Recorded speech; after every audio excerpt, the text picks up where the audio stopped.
National Assembly Speaker Baleka Mbete says she's not anxious about the possibility of disruptions at the State of the Nation address this evening.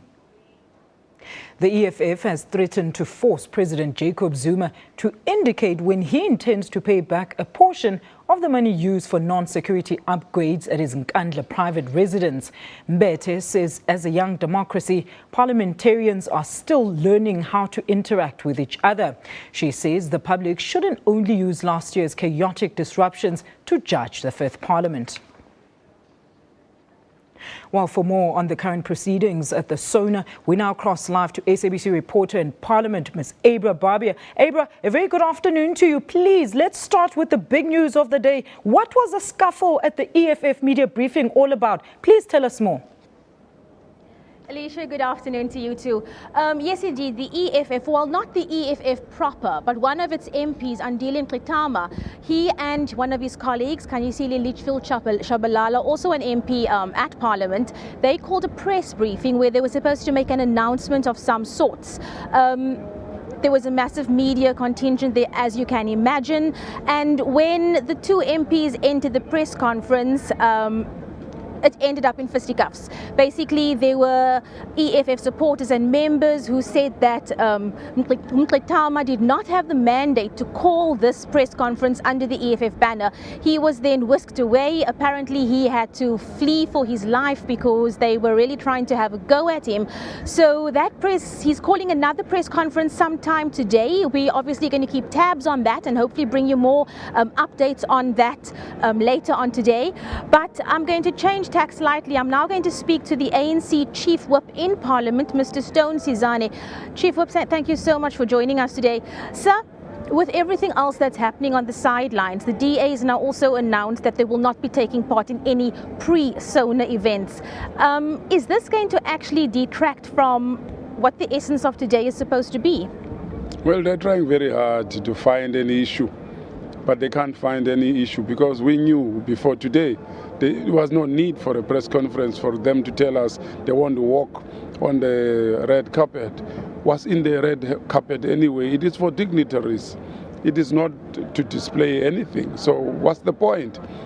Mqitama is doing his own thing because Malema has been desperate all along to find an issue. All of them can't find fault with the State of the Nation address of the President. The preparations are fine, they are in place.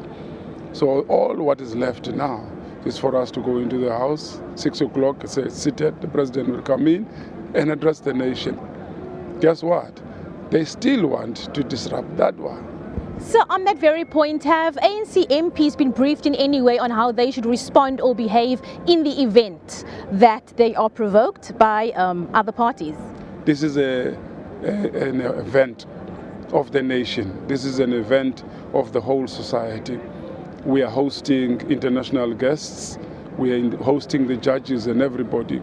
So the Speaker expects all MPs to sit quietly, dignity, and will listen to the address by the President. Nothing should detract anybody from focusing on that. And the ANC MPs, like all of us, are expected to behave exactly like the Speaker is expecting all of us to do. Thank you so much.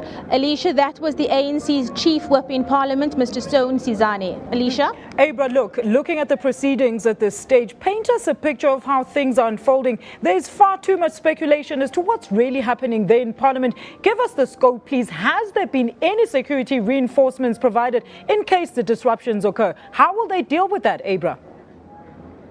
What I can tell you is that, I've been working at Parliament for many years, and I arrive at Parliament early in the morning at the opening, and I usually can get in with my parliamentary tag, not the special accreditation tag, but the normal parliamentary permit. This morning, however, I was searched when I came in. That's not something I've experienced in previous years. My fellow colleagues, fellow journalists have also picked up on this. There are also reports of a water cannon which has been stationed at the church just opposite the road, which is basically a couple of meters away from Parliament. I've never ever heard of a water cannon stationed at the opening of Parliament before. Yes, we have seen more beefed up policing. Alicia? Thank you so much for that. We will keep in touch with Abra Barbia, live to us from Parliament, giving us the inside scoop at the 2015 State of the Nation address. More developments as they come right here on SABC News.